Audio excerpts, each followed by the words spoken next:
जो लोग कहते हैं, कई बार कहते हैं ना कि मातृशक्ति का बहुत बड़ा हाथ होता है किसी के भी ऊंचाई में। कहते हैं किसी स्त्री का बहुत बड़ा हाथ होता है किसी की तरक्की में। कोई बालक तरक्की करता है तो उसके पीछे उसकी माँ का बहुत बड़ा कुछ न कुछ, चाहे माँ अनपढ़ ही क्यों ना हो। आप ये ना समझना कि आपने IAS कर लिया, आप अधिकारी बन गए और हमारी माँ ने तो हमें कुछ पढ़ाया नहीं। माँ चाहे अनपढ़ क्यों ना हो, लेकिन उस माँ का बहुत बड़ा रोल आपके जीवन में होता है। एक अनपढ़ माँ भी आपके जीवन में बहुत मुख्य भूमिका निभाती है। कुछ बनने में, कुछ सृजन में, कुछ करने में सदैव आपके साथ आपकी माता का स्थान, पिता का स्थान सर्वोपरि। कोई व्यक्ति कितना भी ऊंचा हो जाए, कुछ भी कार्य करे, उसमें अकेला वो भागीदार नहीं होता, उसमें बहुत लोग जुड़े होते हैं। उदाहरण के लिए यहीं पर देख लीजिए, ये जो कथा है जो इतनी सुंदर भव्य दिखाई दे रही है, इसमें एक व्यक्ति का कोई कार्य नहीं है, इसमें केवल वक्ता की ही वाणी का प्रभाव नहीं है, इसमें श्रोता का भी आवश्यक है, जरूरी है होना।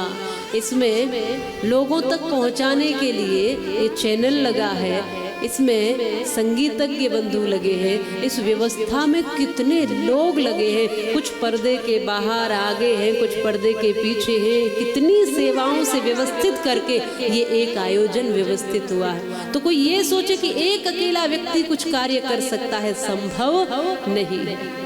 तुम कुछ भी जीवन में करना, कितना भी ऊंचा करना, कुछ भी करना, लेकिन ये मत समझना कि मैं अकेला करने वाला था। अगर सूक्ष्म रूप से देखोगे, गहराई से देखोगे, तो तमाम लोग आपके साथ उस कार्य में किसी न किसी रूप में जुड़े ही होंगे। कुछ भी पाया होगा अपने जीवन में, कुछ भी प्राप्त किया होगा। और विशेष हम सबके जीवन में जैसे माँ भगवती हमारे घर में ही माँ बनकर के प्रकट हो गई, इसलिए कथा ये कहती है सब ठीक है, पर अपनी माँ को कभी भूलना मत। सब अच्छा है, लेकिन माँ का जो स्थान है वो रहने देना। भगवती को तुम ऐसे प्रकट होते हुए न देख पाओ, लेकिन यदि आपने माँ को गहराई से देख लिया ना, तो 8 हाथ उस माँ के दिखाई दे जाएंगे।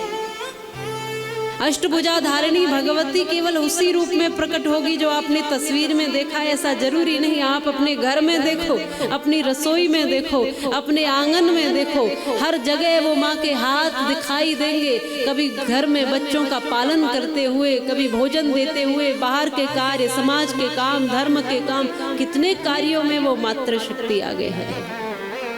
तो ये 8 हाथ होना माने मातृशक्ति की 8 गुना शक्ति का प्रतीक है। माने वो किसी से सृजन कर रही है, किसी से कुछ और कार्य कर रही है। इन तमाम हाथों से वो माँ भगवती दुर्गा बनी हुई लगी है। बिना थके, बिना रुके, सुबह से रात्रि तक बस वो चलती रहती है, करती ही रहती है।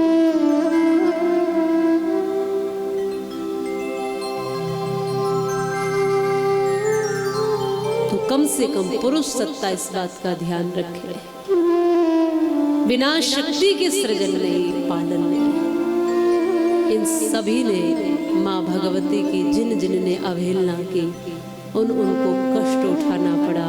जिसने माँ को कमजोर समझा, उनको अपने प्राण भी छोड़ने पड़े, जैसे महिषासुर इत्यादि। इन सब दुष्टों को ये दमन करने वाली माँ भगवती जब रौद्र रूप में आती है तो विनाश करती है, और करुणा रूप में आती है तो कृपा करती है। हम कहें माँ, हमारे पास जो है बल, विवेक, बुद्धि, जो कुछ भी है माँ भगवती, उसको तुम पुष्ट करना, और जो भी मेरा परिवार है उस परिवार को कृतार्थ करना।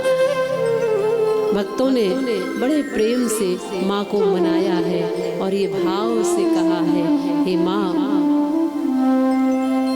जो मेरा दायरा है, जो मेरा चिंतन है, जो मेरा परिवार है, इस परिवार को, मेरे बाल गोपालों को माता पिता को, मेरे पूरे परिवार को। अब जिसका जितना परिवार होता है वो उसी के लिए प्रार्थना करता है ना। अब आपका परिवार में आपके माता पिता, बच्चे या पत्नी या पति या और थोड़े से सदस्य होंगे, लेकिन हमारे परिवार में बहुत सदस्य हैं। हमारे परिवार में लाखों लोग जुड़े हैं, इसलिए हमारा परिवार बहुत बृहद है।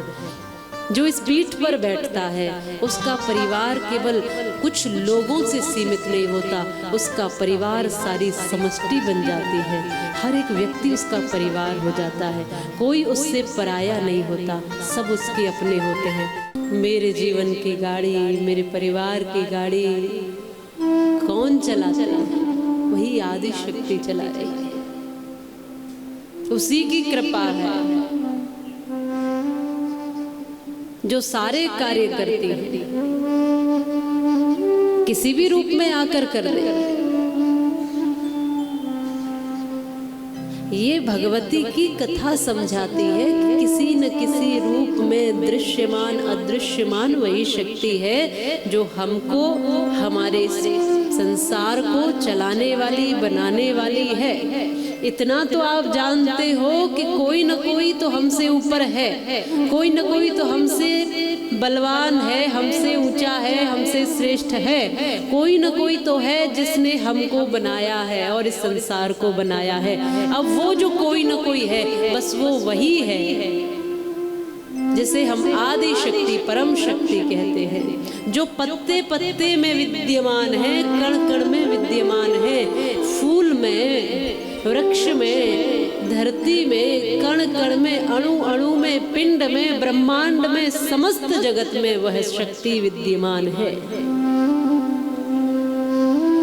जिसे भगवान कह लो, भगवती कह लो, परमात्मा कह लो, ईश्वर कह लो, माता मान लो, पिता मान लो, जिस रूप में मान लो, वो कोई परम शक्ति है जो आपके सारे कष्टों में सम्मिलित है, आपके साथ। कष्ट माँ भगवती नहीं देती है, कष्ट हमारे क्रियान्वित क्रियाओं से मिलता है। जो कुछ हम कर रहे हैं उसके परिणाम स्वरूप सुख और दुख मिलता है।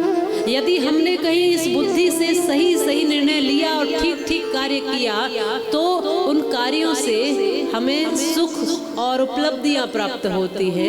यदि हमारी कहीं चूक होती है और उसके कारण हम कभी न कभी कष्ट में आते हैं, परंतु उन सारे कष्टों में भी कोई शक्ति है जो हमारे साथ